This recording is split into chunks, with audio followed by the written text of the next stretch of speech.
हो जाती है यार। दैया मारा सिमर आया ये स्वरूप भगवान धन्य हो केवली भगवंता ने धन्य हो तो क्या कहते गुरु महाराज कि सुखराम ऐसा देवाल है। गुरु महाराज टंके की चोट पे कहते हैं कि सुखराम ऐसा देवाल है कोई लेवड़हार। अरे उस ज्ञान को लेने वाला भी तो होना चाहिए। अमर लोक ले जाऊसी दामे फेरना था। मैं आपको कहां ले जाऊंगा? मैं आपको अमर लोक में ले जाऊंगा, उस महासुख के देश में ले जाऊंगा जिसकी गम ब्रह्मा विष्णु महादेव शक्ति 33 कोटि देवी देवताओं को यहाँ पर नहीं है। मैं ऐसे अमर लोक में आपको ले जाऊंगा। तो हमको कैसा बनना है? हमको लेने वाला बनना है, लेने वाला। क्योंकि गुरु महाराज ने वाणी जी में कोई भी कसर नहीं रखी है। तो आदि सतगुरु सुखराम जी महाराज का इन सबसे संवाद हुआ और गुरु महाराज से इन्होंने नाना प्रकार के प्रश्न पूछे। सबके उत्तर देने के बावजूद गुरु महाराज ने ये जो सत्स्वरूपी परमात्मा का जो केवल ज्ञान विज्ञान है वो सब इनको बताया। क्या कहते हैं आदि सतगुरु सुखराम महाराज? क्योंकि गुरु महाराज का एक ही काम है, ज्ञान बताना। तो गुरु महाराज कहते हैं ज्ञान सकल को दीजिए अड़ नहीं कीजे कोई ज्ञान सकल गुण ज्ञान ध्यान हद का गुरु सारा से सब दूर बिडारो। ऐसे गुरुओं को हमको छोड़ना पड़ेगा। तो आयुर्वेद में एक सतगुरु कह दिया दवाई है इच्छा सतगुरु है ना कोई और ना सतगुरु के अंग सु ना परचा करो। किसी अंग के स्वभाव से भी रहने से वो सतगुरु नहीं हो सकता। ना सतगुरु के अंग सु ना परचा कर होए और परिचय चमत करने वाला भी सतगुरु नहीं हो सकता। क्योंकि आदि सतगुरु सुखराम जी महाराज हद गुरु पारक के अंग में लिखते हैं कि तीन लोग चारों दिशा कर में देख दिखाए और सोई गुरु हद का सुखदेव कहे बजाए। तीन लोग स्वर्ग लोक मृत्यु लोक पाताल लोक तीन लोग चारों दिशा पूर्व पश्चिम उत्तर दक्षिण कर में देख दिखाए तेरी में दिखा दे तो भी वो हद का गुरु है। लेकिन हम क्या समझ लेते हैं? हम उसको सतगुरु समझ लेते हैं, उसको सतगुरु से बड़ा समझ लेते हैं। अरे कहना क्या ज्यादा, हम गुरु महाराज से उसको बड़ा समझ लेते हैं। क्या ऐसे गुरुओं से कार्य सरेगा? क्या ऐसे सतगुरु को कार्य सरेगा ना? तो गुरु महाराज कहते हैं कि सतगुरु कह दिया सतगुरु वही ना कोई ना सतगुरु के अंग सु ना परचाकर होए ना परचाकर होए सतगुरु ऐसा होई। कान खोल के सभी सुन लो गुरु महाराज क्या कहते हैं कि ताके भरम रहे नहीं कोई शिष्य निपजे सब लोग। उसके जितने भी भरम हैं सारे मिट जाएं। ताके भरम नहीं कोई शिष्य निपजे सब लोई सुख राम नाम शिष्य में जगे। गुरु महाराज कहते हैं कि इसके घट के अंदर नाम की प्राप्ति हो जाए, उस नेंजर की प्राप्ति हो जाए, उस कुदरत कला की प्राप्ति हो जाए। अरे वो साचे सतगुरु हैं और मुख से कहने से कोई भी सतगुरु नहीं हो सकता। सतगुरु तारण सतगुरु तारण प्राणिया रे सतगुरु तारण सतगुरु तारण बिस्वा बिसई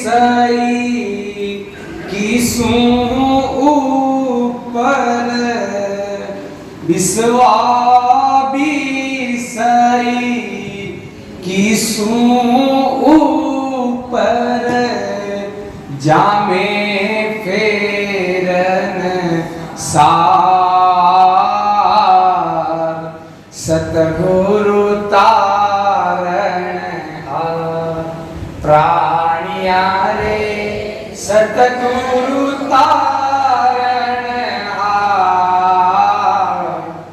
सतगुरु तारण सब संतन की शायद बोले, सब संतन की शायद बोले। गीता की सन विचार निकल की चला काया से, खाली पड़ी रही तस्वीर। जो यम तो को लेने आए, नेक धरे नहीं दी।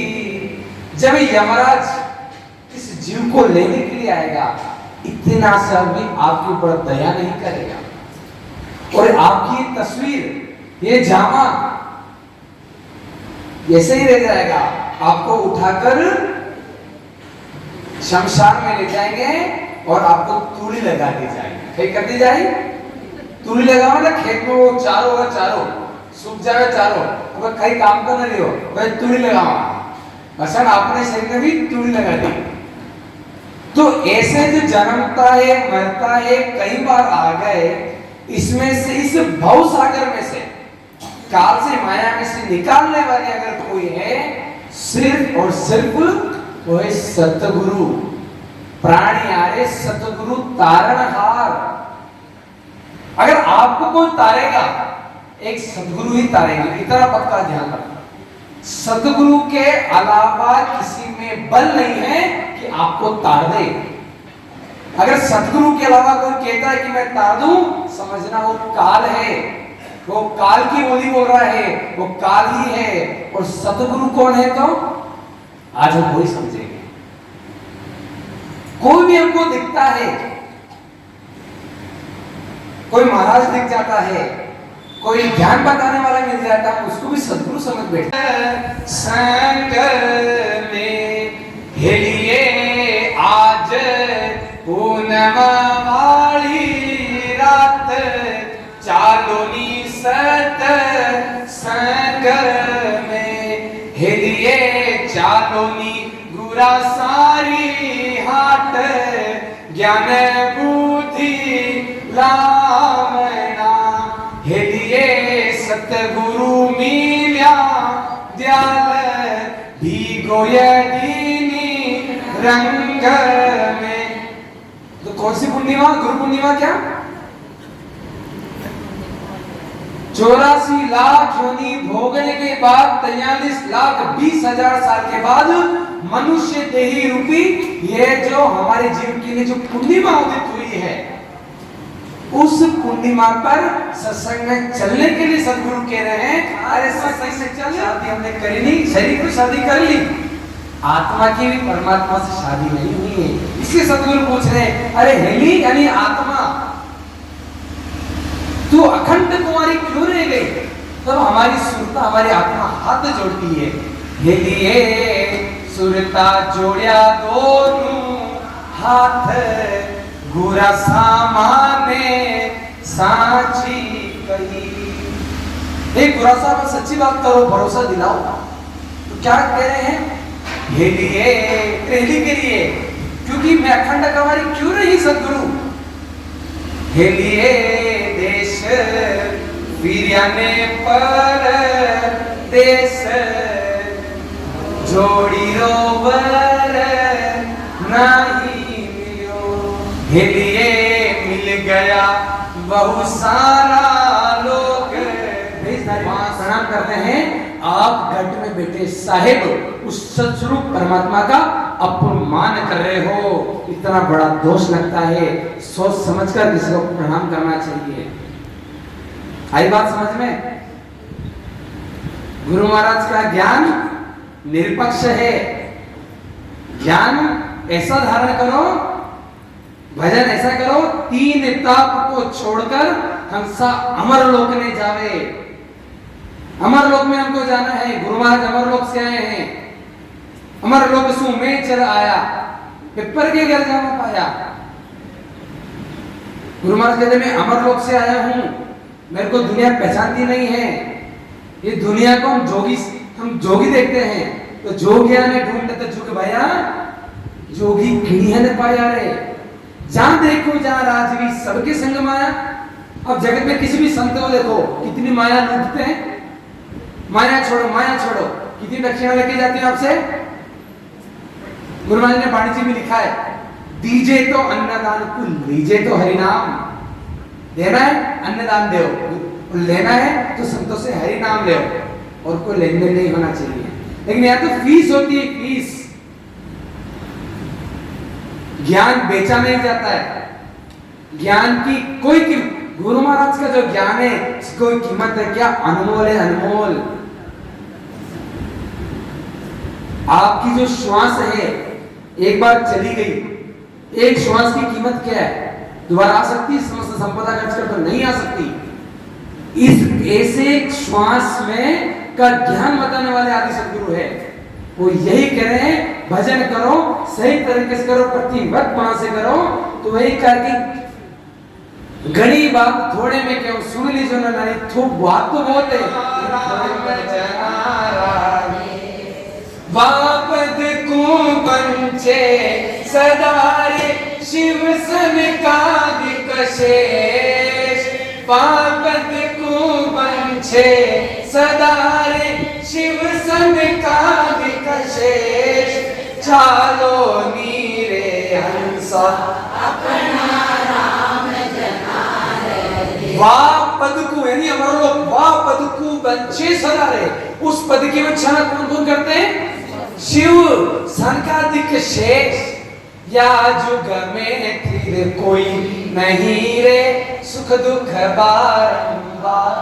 ब्रह्मा विष्णु महेश सारा, फिर ले अवतार। ब्रह्मा विष्णु महादेव को भी फिर कर अवतार लेना पड़ता है, उनको भी 84 में आना पड़ता है, उनको भी जन्म मरण में आना पड़ता है। और आप गुरु महाराज की शरण में हो और अमरलोक में जाओगे, वहां से दोबारा आना नहीं है। वहां पर कैसा सुख है?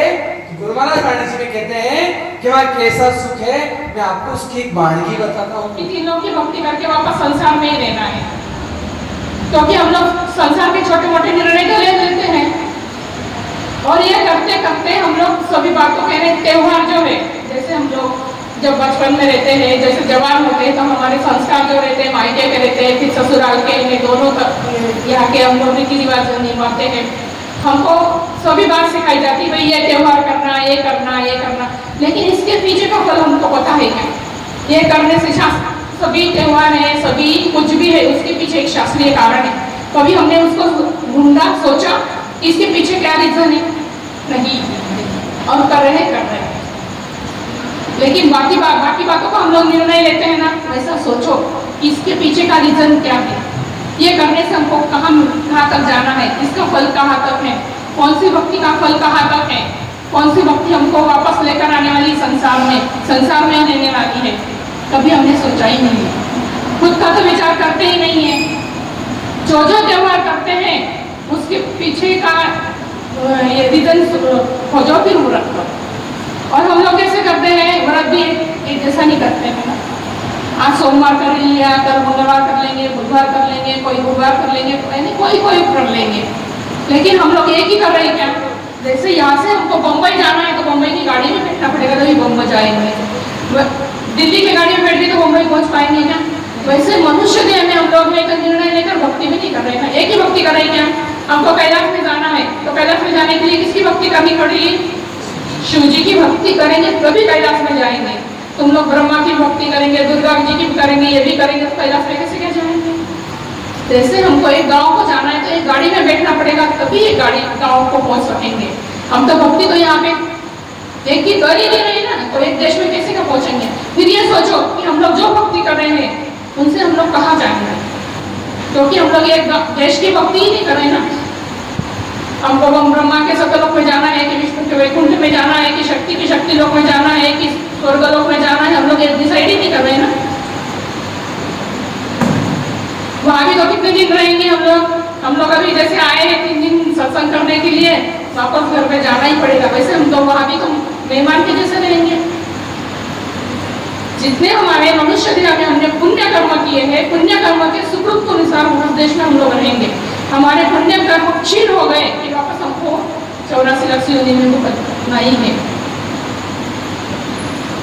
तो हमको ये जन्म मरण का चक्र इसी मनुष्य देह में मिटाना है। तो हम लोग जो है संसार के ये रीति रिवाज निभाते हैं, ये त्योहार क्यों करते हैं, वो त्योहार अभी पितृपक्ष आएगा, क्यों, किसने किया है भाई? हम लोग तो सभी के पितृपक्ष यानी सभी को पितर योनि में जाते हैं ना। जो अगति में कौन जाते हैं?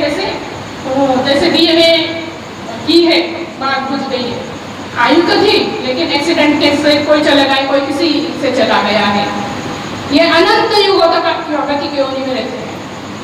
उनके परिवार में कोई रामनामी संत रहते हैं तो अगति के योनि से वो वापस 84 लाख से योनि में आते हैं। अगति का दुख उनका मिट जाता है, 84 लाख से योनि में आते हैं और 84 लाख से योनि के बाद वो उनकी गति होती है।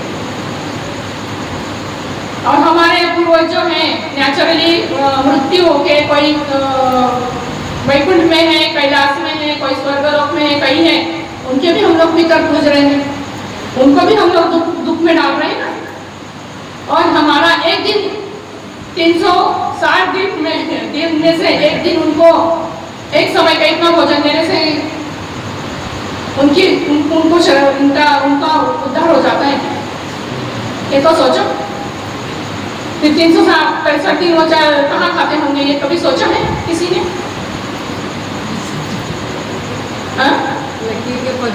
अभी ये तो इतनी समझ आनी चाहिए ना हमको, क्या अभी देखो, अभी तो सब मोबाइल के युग में तो हम लोग सब जानने लगे कि बहुत सारे हमारे भ्रम मिल रहे हैं, लेकिन ये तो होना चाहिए ना। हम जो कर रहे हैं सही में उसका फल मिलता है क्या? सही में आयु बढ़ती है क्या? अग्नि की व्रत करने से कोई तीज करता है, इसके पीछे बोलते हैं कि भाई अग्नि के लिए करना चाहिए। सही में तीज का व्रत करने से, सही में करवा चौथ करने से लंबी आयु मिलती है क्या? हमारी लंबी आयु मिलती है ना, क्योंकि 25 साल के हो जाते हैं, उनके लिए कौन व्रत करता है? 25-30 साल के हो जाते हैं तभी शादी होती है ना। 30 साल के हो गए तब तक किसी ने आयु बढ़ाने के लिए व्रत किया क्या? उनकी आयु बढ़ाने के लिए हम लोग जाते ही आयु बढ़ जाती है क्या उनकी व्रत करने से? अभी मैंने कुछ नहीं किया तो इनकी आयु बढ़ी, ये है ना? उनकी तो सामने दिख ही रहे ना, तीज नहीं किया, करवा चौथ नहीं किया, कुछ नहीं किया है। हमारे महाराष्ट्र में वट पौर्णिमा करते हैं, कभी एक भी वट पौर्णिमा नहीं की है, करते हैं ना। वो सावित्री ने की थी ना, यानी बताते हैं कथा वट सावित्री। लेकिन वट सावित्री की कथा क्या है कि वो बरगद का पेड़ था, बरगद के पेड़ में ऑक्सीजन की मात्रा ज्यादा रहती है अन्य पेड़ से, वो मूर्छित हुआ था, मरा नहीं था, उसी से उनके श्वास वापस आए। अभी हमारे आदमी मर गए तो हम लोग चिंता कर सकते हैं, हमारे व्रत चिंता कर सकते हैं, डॉक्टर के पास क्यों लेकर जाते हैं हम लोग? डॉक्टर के पास क्यों लेकर जाते हैं? लेकर नहीं जाना चाहिए ना, व्रत ही करना चाहिए ना। व्रत करने से आयु बढ़ती है तो अस्पताल में नहीं लेकर जाना चाहिए ना।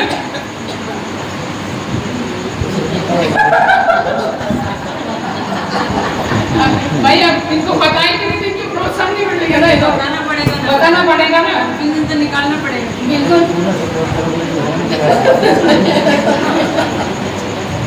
नहीं है क्या? पहले ये सोचना चाहिए। हम तो खुद के लिए कुछ करते नहीं है, लेकिन जैसे मेरा पेट भरा, मैंने भोजन किया, मेरा पेट भरा, तो मेरा पति का पेट भरने वाला है क्या? बच्चों का पेट भरने वाला है क्या? नहीं। जो मैंने भोजन किया तो मेरा ही पेट भरने वाला है। वैसे हमने मनुष्य देह में हम लोग जो जप है, तप है, तीर्थ है, जो हम लोग कर रहे हैं उसका फल सिर्फ कोई मिलने वाला है ना, संसार को मिलता है ना परिवार के लिए मिलता है।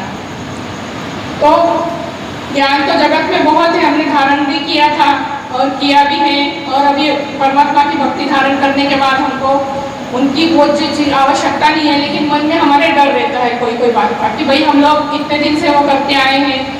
लेकिन हमने ये सोचना चाहिए कि हम लोग जिनकी भक्ति कर रहे हैं उनकी पहुंच कहाँ तक है, और वो जो हो गए हैं तो वो कौन से युग में होकर गए हैं।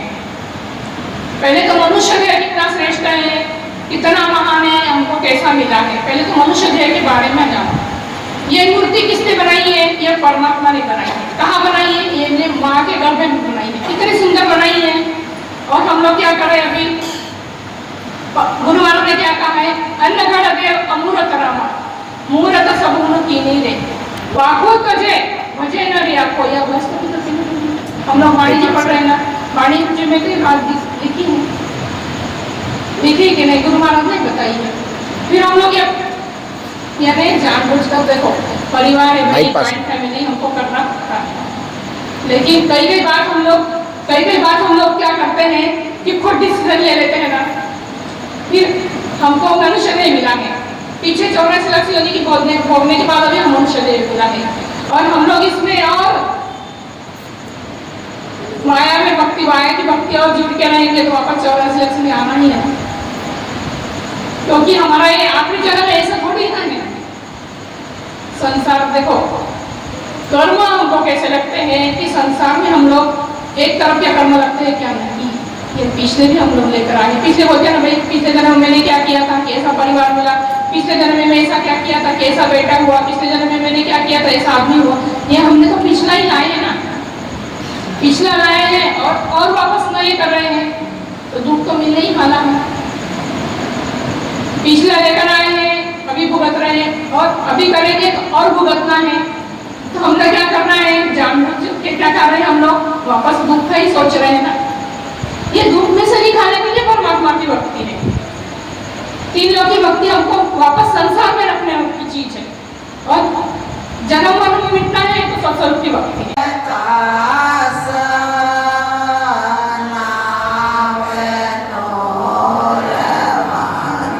मुख